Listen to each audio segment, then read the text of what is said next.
आप देख रहे हैं 4 पीएम और मैं हूं आपके साथ निधि तिवारी। एमएसपी की गारंटी समेत विभिन्न मांगों के लिए पंजाब, हरियाणा और यूपी के किसान के राष्ट्रव्यापी विरोध प्रदर्शन की शुरुआत आज हो गई है।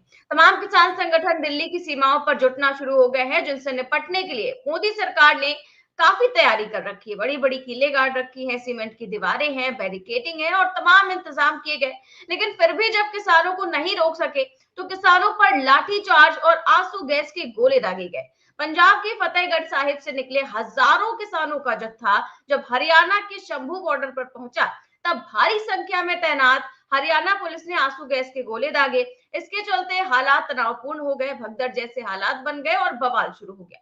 पुलिस और सुरक्षा बलों ने प्रदर्शनकारी किसानों को, क्योंकि उन्हें जो है मोदी सरकार प्रदर्शनकारी ही मानती है, उन्हें जो है आतंकवादी कि आए हुए हैं कि उन पर आंसू गैस के गोले छोड़े जा रहे हैं, तो उन किसानों को 200 मीटर पीछे तक धकेल दिया गया। भारी तादाद में सुरक्षा बल मौजूद है और सड़क को कंक्रीट की दीवारों से बंद कर दिया गया है।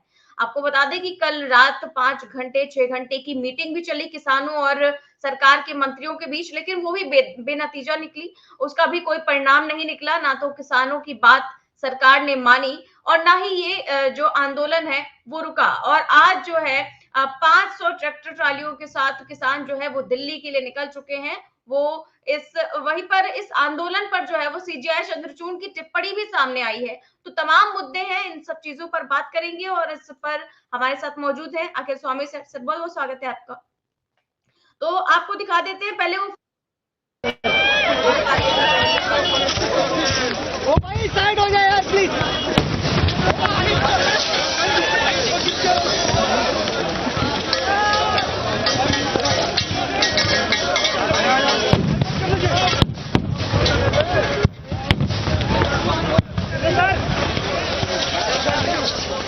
दूर तो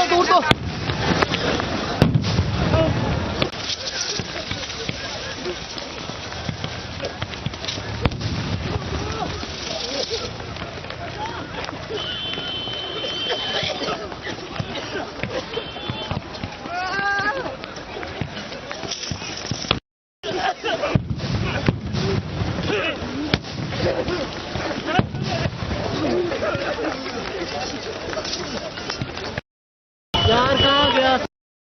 तो सर आप देख रहे हैं कि ये धुंध नहीं है, कोई कोहरा नहीं है, बल्कि किसानों से निपटने के लिए क्या इसी तरह की व्यवस्था अब करनी रह गई है क्या? बिना आंसू गैस के गोले दागे और बिना हिंसा किए क्या कोई परिणाम नहीं निकाला जा सकता? निधि, ये बताइए, अगर ये आंसू गैस के गोले चीन के राष्ट्रपति के ऊपर फेंके जाते, उनको तो झूला झूला दिया आपने। ये पाकिस्तान के प्रधानमंत्री जिनके खिलाफ हमको राष्ट्रपति चीन के और प्रधानमंत्री पाकिस्तान के खिलाफ भड़काया जाता है, उनके यहाँ तो बिरयानी खाने आप पहुंच गए। देखिए, मेरे देश के अन्नदाताओं की गलती क्या है? इसे केस ये एक धारा के अंदर अमानत में खयानत कहते हैं। जो मेरे देश के किसानों के साथ हुआ है ये दंडनीय अपराध है। आपने एक वादा किया था उनसे 2.5 साल पहले, 13 महीने वो दिल्ली के चारों तरफ बैठे रहे थे, सारी कठिनाइयों के बावजूद बैठे रहे थे। सरकार ने उनसे एक वादा किया था। सरकार ने वादा किया था कि एमएसपी पे एक हम कमेटी बनाएंगे, और ये एमएसपी की कमेटी के जो सदस्य आपने चुने उसमें किसान नहीं चुने, अपने जो संगठन है, मित्र संगठन है, आरएसएस के लोग हैं, जो भारतीय किसान, जो बीजेपी के समर्थित किसान यूनियन, उनके लोग, चलिए उनको भी बिठा लिया आपने। अरे कुछ निर्णय तो लो।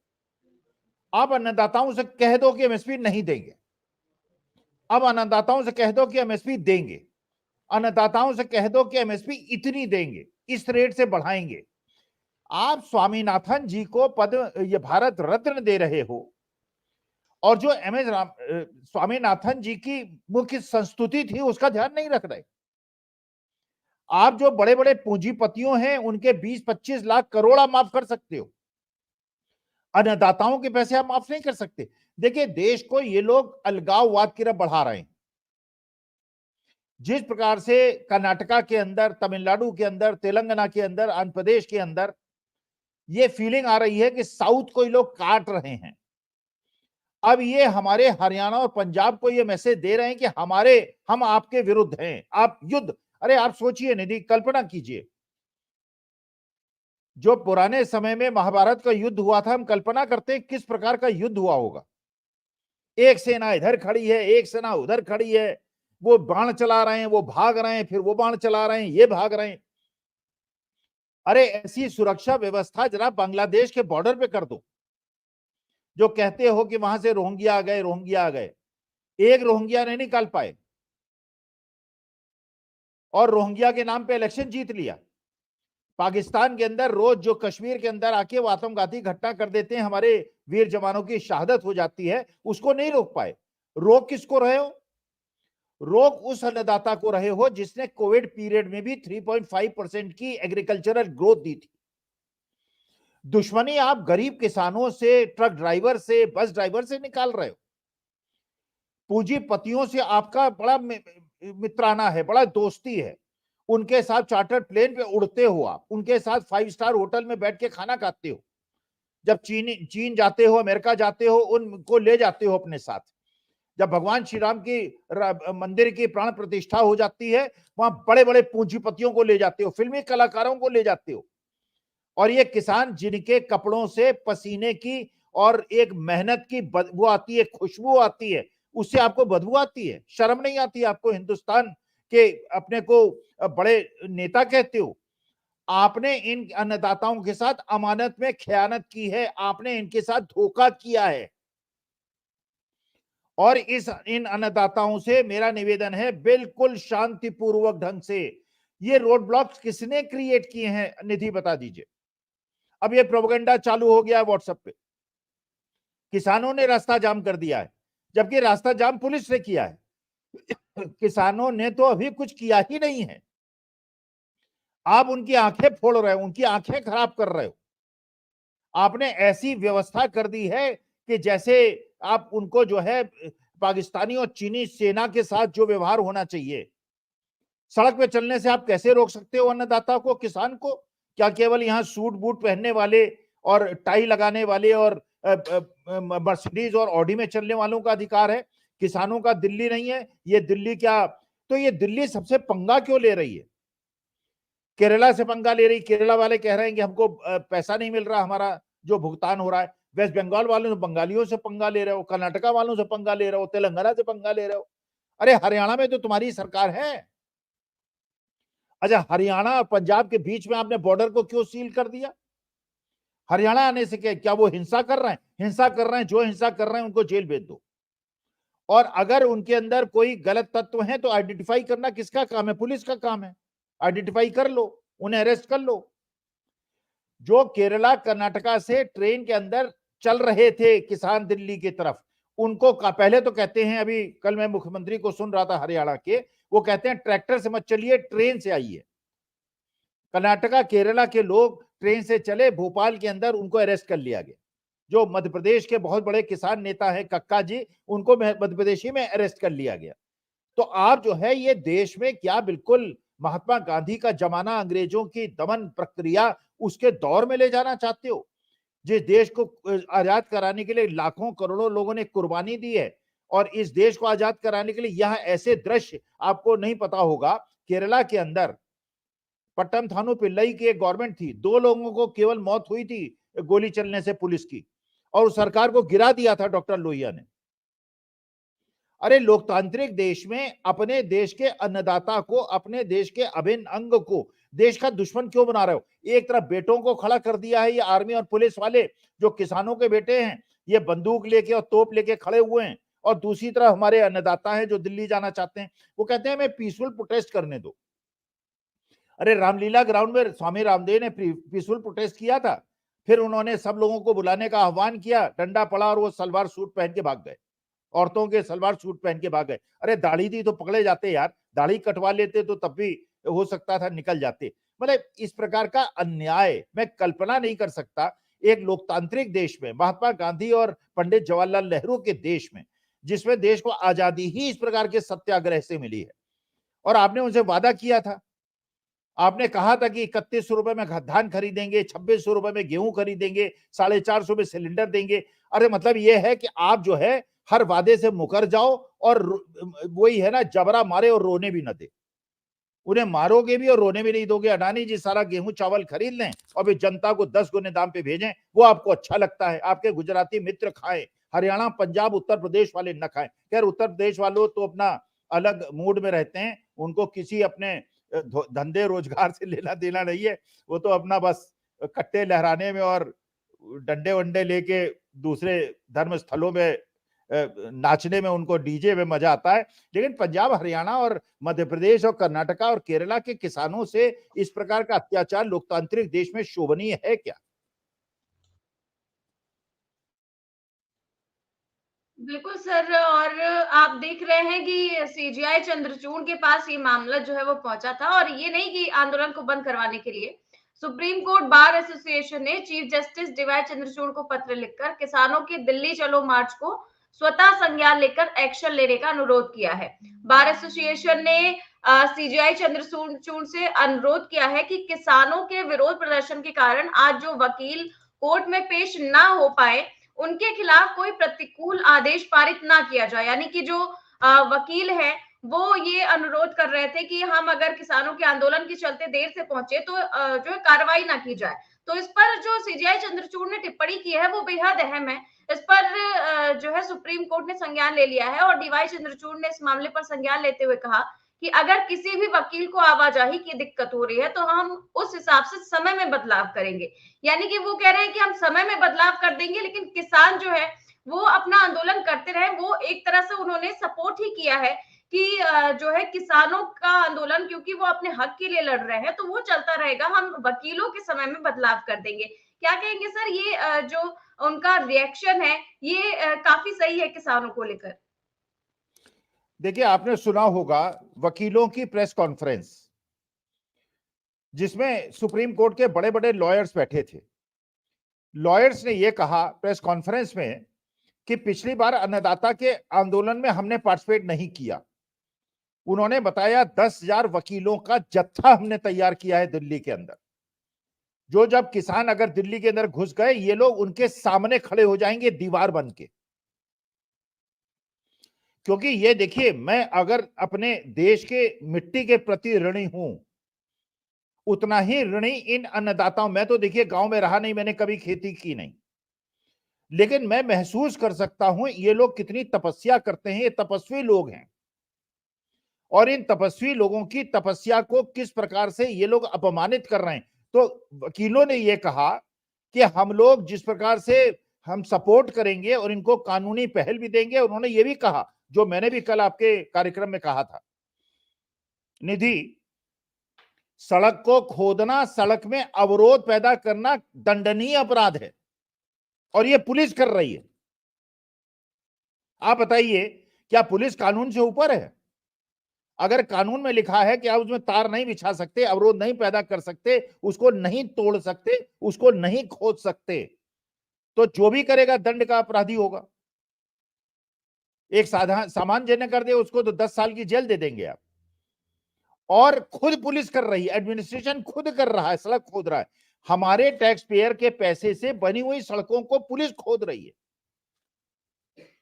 आप बताइए, धमकियां दी जा रही हैं। पेट्रोल पंप और डीजल पंप पे कहा जा रहा है 10 लीटर से ज्यादा डीजल नहीं देना है, और उसके बाद कह रहे हैं अब डीजल ही नहीं देना है ट्रैक्टर्स को। ये किस देश के कानून में है? किसको अधिकार है ये? अगर मेरे पास कार है तो मैं रोड टैक्स देता हूं, मैंने रजिस्ट्रेशन कराया है, मेरे पास सब कुछ उसके कागजात हैं, मेरा अधिकार नहीं है पेट्रोल डीजल लेने का? अगर ट्रैक्टर वालों को अधिकार नहीं है तो ये कार वालों को और ऑडी और मर्सिडीज वालों को क्यों अधिकार है? जो मोदी जी की 12 करोड़ की कार है, उसको भी पेट्रोल डीजल मत दो, फिर किसी को डीजल मत दो। चलिए पूरे हिंदुस्तान में ठप कर दो पूरी यातायात व्यवस्था, देश की इकोनॉमी को खत्म कर दो। लेकिन अन्नदाताओं को अच्छा फिर उन्हें धमकाया जा रहा है तुम्हारी जमीन ले लेंगे हम। बिल्कुल। और सर देखिए, ये तस्वीरें जो है आई हैं, अभी अभी सामने आई हैं, और दूसरी सामने किया जा रहा है।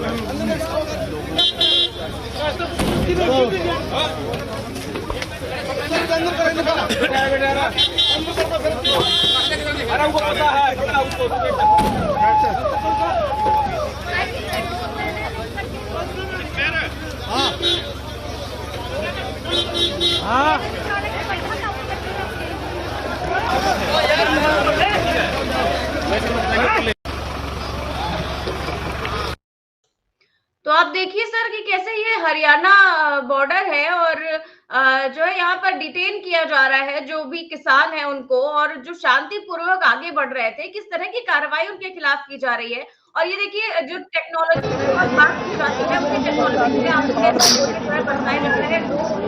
वहाँ पर पूरा किसान खड़े हुए हैं, आप देखिए।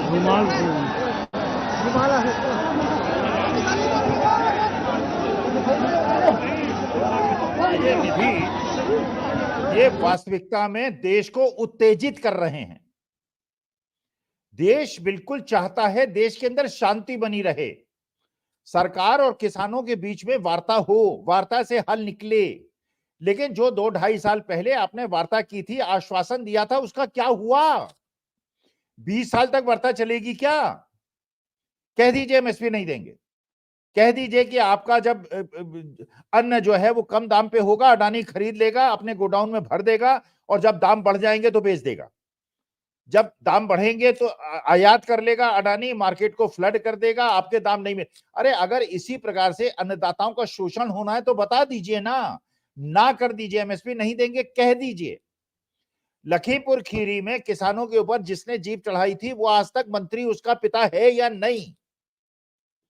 जिन किसानों की मौत हुई थी, शहादत हुई थी, उनको कुछ कंपेंसेशन मिला क्या? जिन किसानों पे केस रजिस्टर किए गए थे उनके केस वापस हुए क्या? जो आश्वासन दिया गया था 2.5 साल पहले, 2 साल पहले, वो आश्वासन पूरे किए गए क्या? आप जो है देश को उत्तेजित कर रहे हो। अब ये यूट्यूब चैनल्स में ये दृश्य लोग देख रहे हैं, एक तरफ देश की जनता है और एक तरफ हमारी पुलिस है। अरे चलिए, अंग्रेजों के जमाने में बात समझ में आती थी, वो विदेशी लोग थे, वो ईस्ट इंडिया कंपनी थी। अरे ये तो हमारे देश की पुलिस है। कितनों को बंद कर दोगे? 1 करोड़ 2 करोड़ है तुम्हारे पास, इतनी जेलें हैं रखने के लिए लोगों को, खिलाओगे इनको? कब तक बंद करोगे? छोड़ोगे फिर ये आ जाएंगे। अरे लोगों की धैर्य की परीक्षा क्यों ले रहे हो भैया? पंजाब हरियाणा के लोग इतने निरीह नहीं है, इतने कमजोर नहीं है। हमारे देश के सेना में जो सबसे ज्यादा लोग जाते हैं, और जो हमारी सिख रेजिमेंट है और जाट रेजिमेंट है और ये सारी रेजिमेंट्स हैं, ये पंजाब हरियाणा के बेटों की रेजिमेंट्स हैं। देश को क्यों बांट रहे हो? कर्नाटका साउथ को बांट रहे हो, बंगाल को बांट रहे हो, अब हरियाणा पंजाब के पीछे पड़े गए हो और झूला झुलाते हो राष्ट्रपति चीन के, पाकिस्तान के प्रधानमंत्री के यहाँ बिना बुलाए जाके बिरयानी खाने चले जाते हो, और अपने देश के किसानों के साथ ये तुम अन्याय कर रहे हो, उत्तेजित कर रहे हो। मेरा निवेदन है, माननीय प्रधानमंत्री से हाथ जोड़ के निवेदन है, जनता को उत्तेजित न करें, शांति स्थापित करें, प्रेम स्थापित करें। ये दृश्य जब जनता देखेगी तो अभी तो जत्थे निकले हैं 20,000 के, 5 लाख के जत्थे पहुंच जाएंगे और देश खतरे में पड़ जाएगा। मैं देश का प्यार करने वाला हूं। प्रधानमंत्री महोदय, आप हमारे द्वारा चुने गए प्रधानमंत्री हैं, दमन मत कीजिए। दमन से कोई लड़ाई नहीं जीती जाती। इनसे वार्ता कीजिए, इनसे इस बार आश्वासन मत दीजिए, लिखित समझौता कीजिए, इनके ऋण माफ कीजिए। आप पूंजीपतियों के ऋण माफ कर देते हैं, इन किसानों के ऋण क्यों नहीं माफ कर सकते? पकड़ लाइए वहां से ललित मोदी को, नीरव मोदी को, मेहुल चोकसी को, और जितने बड़े बड़े पूंजीपति 15-15, 20-20 हजार करोड़ लेके भागे हुए हैं, पकड़ लाइए। सारी उनकी संपत्ति को बेच दीजिए गैर कानूनी तौर पर। अरे किसी गरीब आदमी की तो झुग्गी को आप तोड़ देते हैं गैर कानूनी तरीके से, और जो अमीर आदमी की बात आती है तो वहां कहते हैं नहीं ये कानून है, फलाना कानून है, उसने स्टे ले लिया, उसने रेस्ट्रेंट ऑर्डर ले लिया। अरे यार, तुम गरीबों की सोचते समय तो कोर्ट से ऑर्डर नहीं लेते? स्टे था बहुत ज्यादा जगह पे, स्टे के बावजूद तुमने तोड़ दिए, अपने द्वारा बनाए हुए मकान ही तोड़ मारे। तो ये गरीबों के साथ अन्याय देखो निधि, मुझसे सहन नहीं होता। मैं एक शिक्षक हूं, एक टीचर हूं, और मैं ये मानता हूं इस देश में सबसे पहला अधिकार जो है मेहनतकश लोगों का है, पसीना बहाने वालों का है। और लाल बहादुर शास्त्री का जो आह्वान था, जय जवान जय किसान, इधर किसान पिट रहा है, अग्निवीर के माध्यम से जवान पिट रहा है। केवल पंजीपति जो है वो मस्ती ले रहे हैं और आनंद उठा रहे हैं। बिल्कुल सर, और अखिलेश यादव की बाइट जो है वो सामने आई है इसी किसान जो आंदोलन कुछ हो को रहा लेकर। है और जिस तरह से खबरें आ रही हैं कि आंसू गैस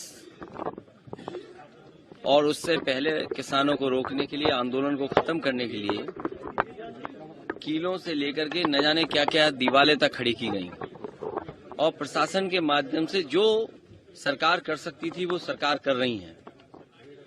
दिल्ली की सरकार जानबूझ करके किसानों की आवाज दबाना चाहती है। ये वही सरकार के लोग हैं जिन्होंने किसान को कहा कि उनकी आय दोगुनी हो जाएगी, फसल की कीमत मिलेगी, एमएसपी लागू करेंगे। कुछ वर्षों पहले हमने और आपने देखा किसान आकर के धरने पे बैठ गए। 800 से ज्यादा किसानों की आत्महत्या हुई या हत्या हो गई, जान चली गई, लेकिन उसके बावजूद भी सरकार किसानों को एमएसपी देने के लिए तैयार नहीं है। तो जो सरकार किसानों के नाम पर वोट लेना चाहती हो, जो सरकार स्वामीनाथन जी को भारत रत्न दे रही हो, जो सरकार किसानों के नेता चौधरी चरण सिंह जी को सम्मान दे रही हो, भारत रत्न, आखिरकार किसान को एमएसपी क्यों नहीं? या एमएसपी देना नहीं चाहती सरकार? बड़े लोगों से मिली हुई है सरकार, जो लोग मुनाफा कमाना चाहते हैं उनसे सरकार मिली हुई है, और उसी का परिणाम यह है कि किसान की आवाज दबाने के लिए लगातार सरकार इसी तरह का व्यवहार कर रही है किसानों के साथ। आने वाले चुनाव में जो 2024 को होने जा रहा है, देश की जनता भारतीय जनता पार्टी को हटा देगी। तो सर सवाल ये उठाया है कि जब आप सम्मान दे सकते हो, आप भारत रत्न दे सकते हो, तो फिर आखिर किसानों को एमएसपी क्यों नहीं दे सकते? आप वहां पर भारत रत्न दे रहे हो और जयंत चौधरी कह रहे हैं कि दिल खुश हो गया और मजा आ गया, इस तरह की चीजें। अब क्या वो ये तस्वीरें देखकर भी यही कहेंगे कि दिल जीत लिया मोदी जी ने? निधि जी, जिस प्रकार ये अखिलेश जी की आपने बाइट दिखाई, मेरा निवेदन है 4 PM वालों से कहिए जाके जयंत चौधरी की एक बाइट लें। जयंत चौधरी को चौधरी चरण सिंह की छवि दिखाई पड़ रही थी मोदी जी पे। ये जरा कहने की जुर्रत, मेरी पुत्र की उम्र के हैं, बेटे की उम्र के हैं, लेकिन जिस प्रकार का निकृष्टतापूर्ण उन्होंने काम किया है, उन्होंने अन्नदाता की किसान कौम और अपनी जाट कौम का अपमान किया। यहां हमारे देश के किसान पिट रहे हैं, उनकी आंखें फोड़ी जा रही हैं। जरा जयंत चौधरी से कहिए आज स्टेटमेंट दें और सड़कों पे निकलें। अरे शर्म आनी चाहिए ऐसे लोगों को। ये बिकने वाले लोग, ये ईडी से डरने वाले लोग, ये राज्यसभा सीट के लिए अपने सिद्धांतों का समझौता करने वाले लोग चुल्लू भर पानी में डूब के मर जाएं। जयंत चौधरी दिखाई पड़े कहीं निधि तो उनसे वो ले लीजिए इंटरव्यू। चौधरी चरण सिंह दिखाई पड़ रहे हैं। चौधरी चरण सिंह आज जीवित होते, अगर चौधरी चरण सिंह धरने पे बैठ गए होते इन किसानों के समर्थन में, आज चौधरी छोटू राम जिंदा होते, आज चौधरी देवीलाल अगर जिंदा होते, इनके समर्थन में अपनी जान दे देते। ये किसानों के नेता थे जिनका 3 लोगों का मैंने नाम दिया है, और उन्हीं की कर्मस्थली के लोगों को किस प्रकार से पीटा जा रहा है और उनकी आंखें फोड़ी जा रही हैं और उनमें घसीट घसीट के डंडों से उन्हें मारा जा रहा है। शर्म आनी चाहिए ऐसे लोगों को। और मुझे लगता है जयंत चौधरी को राजनीतिक आज की तारीख में, अगर जयंत चौधरी में थोड़ी भी चौधराहट है, अपनी राजनीति को आज की तारीख में खत्म कर दें। नीतीश कुमार भी खत्म कर दें। नीतीश कुमार भी मुख्यमंत्री पद से इस्तीफा दें। उसके बावजूद अगर उनको कर्पूरी ठाकुर की छवि दिखाई पड़ती है मोदी जी में और सरकार में, और चौधरी चरण सिंह की छवि दिखाई देती है जयंत चौधरी को, राजनीतिक अवसान ले लीजिए, रिटायरमेंट ले लीजिए, क्योंकि आप जनता के कोप का भाजन बन रहे हैं। हमारे देश के अन्नदाता को, किसानों को इस प्रकार से उनका उत्पीड़न, रोहिंग्यास को नहीं रोक पाते, कश्मीर के अंदर जो घटनाएं हो रही हैं उनको नहीं रोक पाते, हमारे वीर सैनिक शहादत हो जाती है उसको नहीं रोक पाते, पार्लियामेंट को नहीं रोक पाते, पार्लियामेंट की रक्षा नहीं कर पाते, और यहां किसानों पे अत्याचार कर रहे हो, देश को तोड़ रहे हो। मैं इनको चेतावनी दे रहा हूं और मेरा इससे अनुरोध है 2024 तक आप हो देश की सत्ता में, देश को मत तोड़ो। साउथ और नॉर्थ में किसानों के और दुकानदारों के बीच में युद्ध मत कराओ।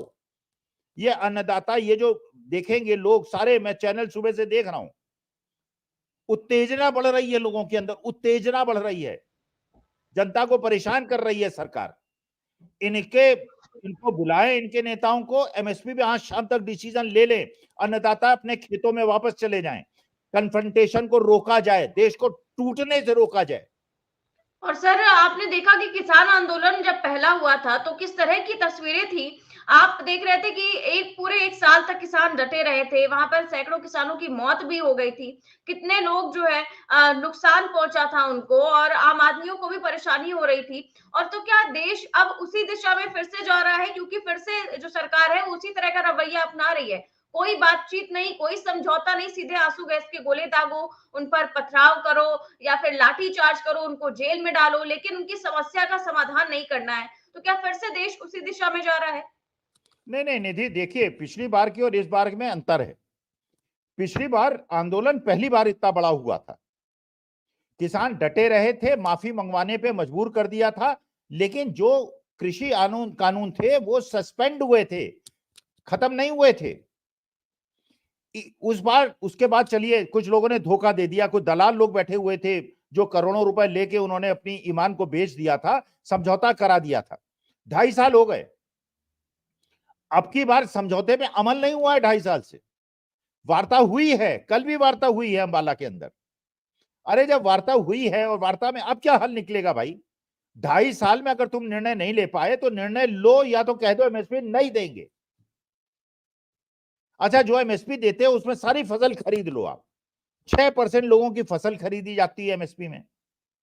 एमएसपी डिसाइड करते हो 2000, वादा करते हो अपने चुनाव घोषणा पत्र में 3100 रुपए का धान खरीदते हो 2000 में, वो भी 6%, बाकी लोग 1200 और 1400 रुपए में बेचते हैं। कहीं बिजली के बिल बढ़ा देते हो। किसान कह रहे हैं नकली खाद बेच रहे हैं लोग, नकली बीज बेच रहे हैं, उसको रोकने के बजाय आप जो है किसानों पे लाठी बरसा रहे हो। अरे तुम्हारे पुलिस वालों के पास, आर्मी वालों के पास लाठी में इतनी ताकत है, कहो कि पाकिस्तान अंदर घुस जाएं, पीओके को अपने टेक ओवर कर लें। जो कश्मीर, ये जो चीन जो है हमारे देश की सीमा में घुसता चला जा रहा है, कहो इनसे ये हेलमेट पहन के और अपना लाठी डंडा लेके जाए, आरएसएस वालों को भी भेज दो, और चीन का भी आधा हिस्सा बीजिंग में भी कब्जा कर लो और रावलपिंडी में भी कब्जा कर लो। अरे अपने देश के हरियाणा पंजाब के किसानों पे लाठी बसवा के कौन से तुम मर्द बन रहे हो, शेर बन रहे हो? बिल्कुल सर, और अब तो इनकी आवाज दबाने तक के लिए यहाँ तक कर दिया गया है कि जो ट्विटर पर इनके अकाउंट्स है वो तक ब्लॉक कर दिए जा रहे हैं, यानी कि टीवी पर तो उनकी आवाज वैसे ही नहीं दिखाई जाती है, और सोशल मीडिया पर भी ब्लॉक कर दिया। अभी तो टीवी पर इसलिए दिखाया जा रहा है क्योंकि प्रदर्शन चल रहा है, उनको मिल ही रहा है सब कुछ, मसाले मिल रहे हैं देखने के लिए, और टीवी पर अभी भी मैं देख रही हूँ ये चल रहा है कि प्रदर्शनकारी जो है वो पुलिस वालों पर पत्थर बरसा रहे हैं, यानी कि वो किसान नहीं है, वो प्रदर्शनकारी हैं, और पुलिस वालों को नहीं दिखा रहे हैं कि वो आंसू गैस के गोले दाग रहे हैं, कि वो लाठी चार्ज कर रहे हैं, लेकिन प्रदर्शनकारियों को खाली बता रहे हैं कि वो जो है पुलिस पर हमला कर रहे हैं। अरे अगर उसमें से फोटो निकाली जाएगी ना, जो लोग पत्थरबाजी कर रहे हैं वो इन्हीं के भेजे हुए आदमी हैं। वो साधारण ड्रेस पहन के किसानों का भेष भर के, इन किसान हमारे देश का, देखिए हमारे देश का किसान जिस दिन हिंसक हो गया, देश बचेगा नहीं। ये जो लाल बहादुर शास्त्री ने कहा ना था, जवान और किसान ये देश के रक्षक हैं, वो बाहर सीमा पे रक्षा करते हैं, किसान मेरे देश के अंदर हम लोगों का पेट, और केवल पेट नहीं भरता है, विदेश में भेजता है,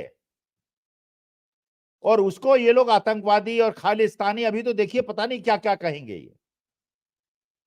लेकिन मेरा ये कहना है कि अगर आपको थोड़ी भी लज्जा शेष रह गई है तो ये जितने चौधरी गए ना, वो अशोक चौहान गए हैं, और ये 3 लोग गए वहां पे, एक ठाकुर हैं, एक भूमिहार हैं और एक और कोई है। आपने मीसा भारती का स्टेटमेंट सुना आज, जो विधायिका है जनता दल यूनाइटेड की, आपने देखा उनका टेलीविजन इंटरव्यू? मीसा भारती कह रही हैं, रो रही हैं, आंखों में आंसू बरस रहे हैं कि मैंने आश्वासन दे दिया था कि मैं जेडीयू के समर्थन में विधानसभा पहुंचूंगी। उनके बारे में खबर थी कि वो शायद आरजेडी के समर्थन में खड़ी हो जाएं। रो रही हैं। कल रात को, परसों रात को उनके घर में उनके बेटे और पति को पुलिस उठा के ले गई, थाने में बिठाया पूरी रात, आज जेल भेज दिया।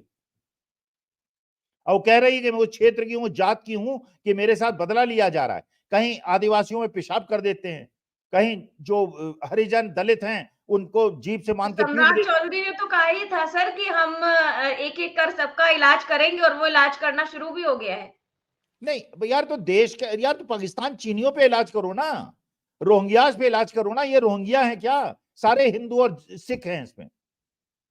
इसमें तो ये भी नहीं कह सकते कि मुसलमान है। औरंगजेब और टीपू सुल्तान का संदर्भ भी नहीं ले सकते।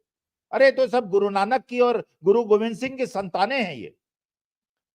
इसके अंदर तो हिंदुओं के खून है, और हमारे देश की जो हिंदुत्व की और हिंदुस्तान की रक्षा करने वाले लोग हैं इसमें। 99% लोग सिख और हिंदू हैं।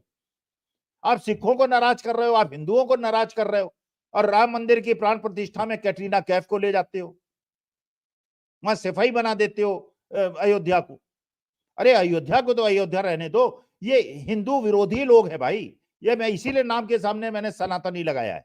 मेरी सनातनी भावना को रोज ठेस पहुंचाते हैं। जिनको ये चोट मार रहे हैं सब हिंदू और सिख हैं। बिल्कुल सर, और आखिरी सवाल यही करना चाहूंगी कि क्या लगता है अब किसानों को क्या कदम अपना उठाना चाहिए, क्योंकि बातचीत तो कल हो चुकी है, वो बेनतीजा निकली। आज इस तरह की चीजें की जा रही हैं, किसानों पर अत्याचार, आंसू गैस के गोले, और किस तरह से लाठी चार्ज किया जा रहा है, आप देख ही रहे हैं। तो ये अत्याचार अगर सहेंगे किसान, तो फिर आंदोलन कैसे करेंगे शांतिपूर्वक? देखिए, ये पहली बात तो ये है, किसान ये कह रहे हैं, मैंने बहुत सारे किसानों से बात की, अगर तुम वार्ता कर रहे हो तो कीले क्यों ठोक रहे हो भाई? या तो वार्ता कर लो या कीले ठोक लो। अच्छा, दूसरा, एक किसानों ने बहुत अच्छी बात कही। देखिए, हम लोग तो देखिए शहर के लोग हैं, हमने गांव की मिट्टी में पले नहीं, हमें पता नहीं, हमारे अंदर वो शौर्य नहीं है। वो किसान कह रहे हैं कि जिस दिन हम कहेंगे ना बोलो सो निहाल सत श्री अकाल, ये पूरे सब ढह जाएंगे। और एक बड़ी अच्छी बात निधि मैं और बता दूं, मैंने एक किसान को कहते हुए सुना और बड़ा अच्छा लगा। मैं आईटी से इंजीनियर हूं, मेरे दिमाग में बात नहीं आई थी। लोगों ने कहा साहब इन्होंने 9-9 इंच की कीले गाड़ दी हैं और 6-6 फीट के वो बोल्डर्स लगा दिए हैं। जानते हो उस किसान ने क्या कहा? उसने कहा हम लोग मिट्टी और सीमेंट और रेत के ट्रक लेके चल रहे हैं, ये सारे बोल्डर्स को हम उससे ढक देंगे, पुल बना देंगे और दिल्ली पहुंच जाएंगे। अरे यार, ये हिंदुस्तानी औलाद है, ये हिंदुस्तान की मिट्टी में खेलते हैं। और किसान कहते हैं हम तो चलिए मिट्टी में बचपन में खेलते थे, अब बहुत दिनों से ये अपना यहाँ दिल्ली और नोएडा और एनसीआर की मिट्टी में प्रदूषित वातावरण में रहते हैं। ये सरसों का साग और मक्के की रोटी खाने वाले लोग हैं। ये 1-1 2-2 किलो घी पीने वाले लोग हैं, और इन्हीं के बेटे पुलिस और आर्मी में हैं। तो इसलिए उसकी चिंता मत कीजिए। मैं इस बात से चिंतित नहीं हूं ये किसान कैसे निपटेंगे। किसान निपट लेंगे, मैं जानता हूं निपट लेंगे। देश को नुकसान हो रहा है, मेरी भारत माता को नुकसान हो रहा है इस कन्फ्रंटेशन से, और इस कन्फ्रंटेशन का उत्तरदायित्व तो केवल सरकार पे है। अन्नदाता का कोई दोष नहीं है। अन्नदाता चुपचाप जहां है वहां है। सारी सड़कें इन्होंने तोड़ी हैं, सरकार ने सारे मार्ग इन्होंने अवरुद्ध किए हैं, और अपने देशवासियों से ये गृह युद्ध करा रहे हैं। मैं देश के लिए चिंतित हूं। अन्नदाता अपना इलाज आप देखिएगा 24 घंटे अंदर सब तोड़ ताड़ के पहुंच जाएगा। उनसे वार्ता करें, उनकी बात मान लें, जिससे देश का नुकसान ना हो। और मैं अन्नदाता से हाथ जोड़ के प्रार्थना करता हूं, देश की संपत्ति को मत नुकसान पहुंचाइए।